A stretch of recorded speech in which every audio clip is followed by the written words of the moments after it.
Siapa bilang gaji pas-pasan itu berarti tidak bisa hidup enak atau punya tabungan? Itu mitos, teman-teman. Rahasianya bukan pada seberapa besar gaji kalian, tapi seberapa pintar dan disiplin kalian mengelolanya. Hidup frugal itu bukan berarti pelit atau menderita, tapi cerdas dalam memprioritaskan keuangan. Itu artinya, kalian tahu persis kemana perginya setiap rupiah dan memastikan uang itu bekerja untuk masa depan kalian. Intinya, uang itu tidak hanya numpang lewat. Dengan menerapkan strategi yang tepat, insya Allah teman-teman juga bisa kok mencapai financial freedom. Ini semua tentang mengubah kebiasaan kecil jadi hasil yang lebih besar. Lupakan rasa minder karena gaji bulanannya biasa aja, tapi fokus bagaimana memaksimalkan potensi finansial yang sudah ada. Mari kita bahas satu persatu tips yang bisa membuat kalian terasa lebih kaya tanpa harus menunggu gaji naik. Tips yang pertama adalah membuat anggaran. Ini terdengar kayak membosankan banget ya, tapi sebetulnya ini adalah trik yang ampuh untuk mencapai kebebasan finansial. Konsepnya sederhana, bahwa setiap rupiah itu harus punya tugas.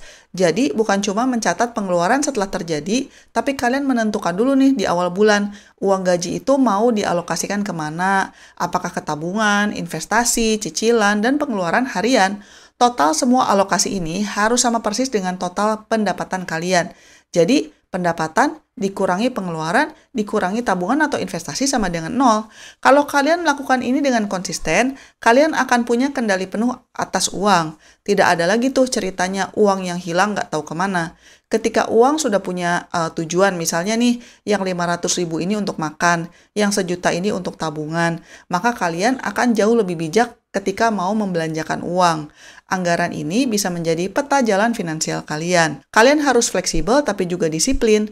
Tiap awal bulan, luangkan waktu sekitar 30 menit untuk duduk dan membuat anggaran ini. Mungkin awalnya terasa aneh gitu ya, tapi percayalah bahwa ini adalah fondasi dari hidup hemat yang sukses. Tips yang kedua adalah mengutamakan tabungan dan investasi di awal. Prinsip ini adalah pembeda utama antara orang yang gajinya pas-pasan tapi kaya dengan yang gaji pas-pasan tapi selalu bokeh.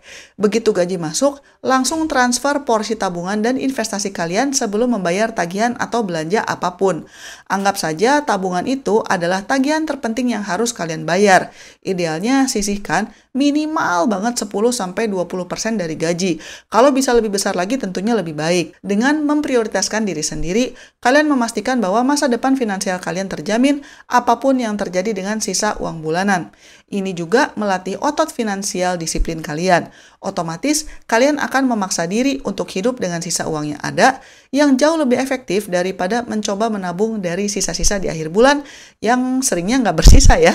Coba atur transfer otomatis di bank kalian. Jadi, begitu gaji masuk, dana tabungan langsung pindah ke rekening yang terpisah atau bahkan langsung masuk ke instrumen investasi. Intinya, sembunyikanlah uang itu dari diri kalian sendiri supaya tidak mudah tergoda dan biarkan uang tersebut bertumbuh. Tips yang ketiga adalah masak sendiri, lebih sering dan juga lebih kreatif. Makan di luar atau pesan antar itu adalah sebetulnya sangat bikin dompet bocor. Coba dihitung. Sekali makan di luar katakanlah 30.000 atau 50.000, kemudian dikali 30 hari. Itu udah berapa tuh? Dengan memasak sendiri, kalian bisa memangkas biaya makan hingga separuhnya atau bahkan lebih. Ini bukan hanya tentang hemat, tapi juga jauh lebih sehat karena kalian tahu persis bahan makanan apa yang kalian konsumsi. Kuncinya adalah menyiapkan makanan untuk beberapa hari sekaligus. Misalnya aja di hari Minggu, kalian udah masak dalam jumlah banyak nih, termasuk potong sayuran, masak lauk yang kering. Kemudian selama hari Senin sampai Jumat, kalian tinggal memanaskan atau menggabungkan bahan-bahan itu. Ini akan menghemat waktu dan mencegah kalian tergoda untuk pesan delivery saat kelaparan. Dan juga jadilah pembeli yang cerdas. Belanja bahan makanan di pasar tradisional yang harganya jauh lebih murah daripada supermarket dan coba beli dalam jumlah yang agak lebih banyak untuk barang-barang yang tidak mudah basi. Kemudian jangan lupa juga manfaatkan semua bagian bahan makanan. Jangan sampai ada makanan yang sudah dibeli terus hanya disimpan di lemari es atau disimpan di lemari dan akhirnya malah kadaluarsa dan harus dibuang. Tips yang keempat, terapkan prinsip penundaan 30 hari untuk belanja hal yang lumayan mahal. Seringkali kita belanja barang-barang yang sebenarnya tidak kita butuhkan hanya karena dorongan emosi sesaat atau karena melihat iklan yang menggiurkan. Tapi untuk barang-barang yang harganya lumayan, katakanlah di atas 500.000 gitu ya, coba terapkan aturan jeda 30 hari. Kalau kalian ingin membeli sesuatu yang bukan kebutuhan mendesak, mungkin taruh aja di aplikasinya dulu ya, taruh di keranjang, tapi misalnya nggak usah sampai check out gitu. Setelah 30 hari, lihat lagi, apa kalian masih sangat menginginkan barang itu. Seringnya, keinginan itu sudah meredup, atau kalian menyadari bahwa kalian sebenarnya sudah punya alternatifnya di rumah. Aturan ini membantu memisahkan kebutuhan dari keinginan dan menghindari impulse buying yang bisa merusak anggaran. Selain itu, ketika tiba saatnya membeli, pastikan kalian sudah melakukan riset harga yang mendalam. Jangan buru-buru, cari perbandingan harga di berbagai toko online maupun offline. Tanya sama diri sendiri, apakah barang ini akan meningkatkan kualitas hidup kalian atau malah hanya menjadi tumpukan debu yang baru. Dengan begitu, setiap pembelian besar menjadi pembelian yang bijaksana. Tips yang kelima adalah hindari utang konsumtif dan fokus melunasi utang berbunga tinggi. Ini adalah aturan penting dalam keuangan pribadi. Utang berbunga tinggi adalah musuh kekayaan kalian. Utang seperti cicilan kartu kredit, pinjaman online dengan bunga yang mencekik, atau pay later untuk barang-barang yang tidak penting akan menggerogoti gaji kalian pelan-pelan. Kalian mungkin merasa punya uang untuk beli barang, tapi sebenarnya kalian membeli jauh lebih mahal karena bunganya. Prioritas utama kalian saat ini harusnya adalah melunasi semua utang yang berbunga tinggi. Kalian bisa melunasi hutang dengan fokus melunasi utang terkecil dulu untuk membangun momentum dan motivasi. Atau cara kedua, fokus melunasi hutang dengan bunga tertinggi dulu untuk menghemat uang bunga yang paling banyak. Pilih aja metode mana yang sesuai dengan mindset kalian. Kalau kalian sudah bebas dari utang konsumtif, uang yang tadinya dipakai untuk bayar bunga bisa langsung dialokasikan ke tabungan atau investasi.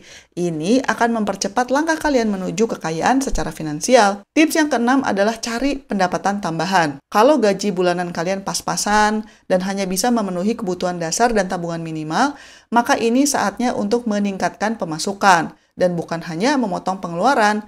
Ini adalah upgrade finansial yang bisa langsung terasa dampaknya. Ini caranya macam-macam ya, bisa mencari pekerjaan baru yang gajinya lebih besar, atau bisa juga kalian memiliki usaha sampingan yang bisa dikerjakan di waktu luang. Manfaatkan keahlian atau hobi kalian. Apakah kalian jago menulis? Atau misalnya jago desain grafis? Atau jago main gitar? Atau apa nih? Kalian bisa menawarkan jasa copywriting atau penerjemahan freelance, atau kalau kalian punya kendaraan, kenapa nggak jadi driver atau kurir paruh waktu di akhir pekan? Atau kalau kalian jago masak, mungkin bisa jualan snack atau jual makanan beku ke teman-teman kantor. Uang dari penghasilan tambahan ini, sebagian besar sebaiknya masuk ke tabungan atau investasi. Dengan pendapatan tambahan, tekanan pada gaji utama kalian akan berkurang drastis dan kalian jadi punya dana tambahan yang bisa dipakai untuk tujuan besar. Misalnya aja untuk down payment rumah atau investasi lebih banyak dan sebagainya. Ingat bahwa orang kaya itu selalu punya banyak sumber penghasilan. Biasanya lebih dari satu. Kalian bisa memulainya dari sekarang, selangkah demi selangkah, dengan memanfaatkan waktu luang yang kalian punya. Tips yang ketujuh adalah maksimalkan barang bekas berkualitas dan jual barang yang tidak terpakai. Gaya hidup frugal itu sangat akrab dengan barang bekas. Kenapa harus beli baru dengan harga mahal kalau kalian bisa mendapatkan barang berkualitas tinggi dengan harga yang jauh lebih murah? Ini bisa beli di toko second atau di marketplace online, atau bisa beli dari teman. Pakaian yang bermerek, perabotan rumah tangga, hingga buku bisa kalian dapatkan secara hemat. Ini adalah cara cerdas untuk memenuhi kebutuhan tanpa menguras dompet. Selain itu, lihat coba di rumah. Mestinya sih kalian punya barang-barang yang sudah tidak terpakai selama lebih dari 6 bulan. Itu semua adalah uang mati yang terperangkap. Coba barang-barang itu dikumpulkan dan yang masih bagus, coba jual kembali di marketplace barang bekas. Proses menjual barang tidak terpakai ini punya dua keuntungan. Pertama, kalian dapat uang tunai tambahan yang bisa ditabung, dan kedua, kalian bisa membereskan rumah sehingga terasa lebih kosong dan juga rapi. Jadi sebelum membeli, coba pikir, bisa nggak sih ini masih pinjam dulu, atau beli bekas, atau dengan menjual yang sudah ada? Ini adalah mindset yang bisa membawa kalian selangkah lebih dekat menuju kekayaan. Tips yang ke-8 adalah lakukan audit pada tagihan rutin kalian. Banyak loh biaya layanan rutin, misalnya biaya internet, asuransi, atau bahkan sewa rumah yang bisa dicari alternatifnya yang lebih murah. Coba lihat apakah kalian benar-benar menggunakan semua layanan yang sudah dibayar. Misalnya aja, mungkin paket internet kalian terlalu mahal, atau kalian punya jasa layanan streaming yang jarang ditonton. Untuk hal lain seperti kebutuhan rumah tangga, terapkan metode bulk buying atau beli dalam jumlah besar untuk barang-barang yang tahan lama dan biasanya digunakan. Misalnya aja sabun, deterjen, pasta gigi, terutama ketika ada diskon besar. Tapi ingat, jangan sampai hanya tergiur diskon yang ujung-ujungnya membuat kalian belanja barang yang nggak perlu. Hemat itu adalah rencana yang cerdas dan bukan kalap karena diskon. Tips yang ke-9 adalah cari hiburan gratis dan kualitas waktu, dan bukan hanya barang saja. Banyak orang yang menyamakan kebahagiaan dengan pengeluaran yang besar. Padahal, kebahagiaan sejati itu seringkali bisa didapatkan dengan uang yang tidak banyak, bahkan gratis.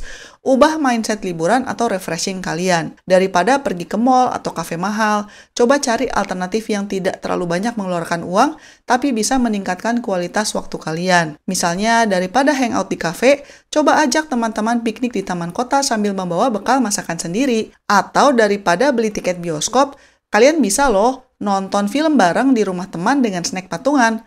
Manfaatkan fasilitas umum seperti perpustakaan, museum gratis, atau jalur sepeda di kota kalian. Fokus pada pengalaman dan kebersamaan dan bukan hanya pada objek material yang dibeli. Intinya, kalau kalian mau kualitas hidup yang lebih baik, jangan hanya berfokus pada barang saja. Sekian dulu episode kali ini dan selamat mencari kebahagiaan. Bye-bye.